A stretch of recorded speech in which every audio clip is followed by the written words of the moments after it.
Noldan milliongacha startap qanday quriladi? Muallif Firdavs O'rinov. Bugungi dunyo o'zgarishlar tezligida yashamoqda. Kecha oddiy g'oya bo'lgan narsa bugun milliardlab odamlarning hayotini o'zgartiradigan kompaniyaga aylanishi mumkin. Startap bu shunchaki biznes emas. Bu orzularni sinovdan o'tkazish, yangi yo'l yaratish va kelajakka iz qoldirish imkoniyati. Ushbu kitob sizni ana shu yo'lda qo'llab-quvvatlaydi. Har bir bob amaliy qadamlar, real hayotiy misollar va sizni ilhomlantiradigan hikoyalar bilan boyitilgan. Bu yo'l oson emas, ammo to'g'ri bilim va qat'iyat bilan siz ham g'oyangizni muvaffaqiyatli startapga aylantirishingiz mumkin. Keling, birgalikda shu safarni boshlaymiz. Davlat startapga qanot bersa, millatga kelajak beradi. Alisher Sa'dullayevning Stanford kundaligidan. Startap nima va nega u muhim? Assalomu alaykum, aziz o'quvchi. Agar siz bu audio kitobni eshitayotgan bo'lsangiz, demak sizda yangi g'oyalar, katta orzular va o'z biznesingizni boshlash istagi bor. Bugungi dunyoda startaplar nafaqat biznes, balki inqilobiy o'zgarishlarning asosiy vositasi. Bu kitobda biz birgalikda noldan milliongacha oddiy g'oyadan boshlab millionlab dollarlik investitsiyalarga erishishdagi bo'lgan yo'lni bosib o'tamiz. Keling avval startap nima ekanligini va uning ahamiyatini ko'rib chiqamiz. Startap bu yangi biznes g'oyasini tez rivojlantirish va katta muvaffaqiyatga erishish uchun yaratilgan kompaniya. Oddiy qilib aytganda startap bu start, ya'ni boshlash va up yuqoriga ko'tarilish so'zlaridan hosil bo'lgan. Startap kichik jamoa yoki hatto birgina kishi tomonidan boshlangan loyiha bo'lishi mumkin. Lekin u tezda o'sib, millionlab foydalanuvchi yoki mijozlarga erishish potensialiga ega. Masalan, startaplar odatda texnologiyaga asoslangan bo'ladi va ular bozordagi muammoni innovatsion yechim bilan hal qiladi. Bu oddiy biznesdan farq qiladi. Oddiy biznes, masalan, do'kon ochish, barqaror daromadga e'tibor bersa, startap esa tez o'sish va kengaytirish bilan ajralib turadi. Startapning asosiy xususiyati bu noaniqlik va xavf. Ularning 90% muvaffaqiyatsizlikka uchrashi mumkin, lekin qolgan 10% dunyoni o'zgartiradi. Masalan, bugungi gigantlar Google, Facebook yoki Amazon hammasi startap sifatida boshlangan. Muvaffaqiyatli va muvaffaqiyatsiz misollar. Startapchi bo'lish bu adrenalin to'la hayot. Kecha-yu kunduz ish, cheksiz muammolar va katta mukofotlar.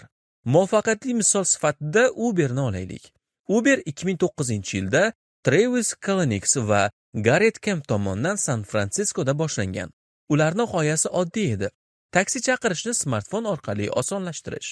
Boshida ular faqat bir necha mashina bilan ish boshlashdi, lekin venture investitsiyalar, masalan, Benchmark Capitaldan olingan millionlar tufayli kompaniya tezda o'sdi.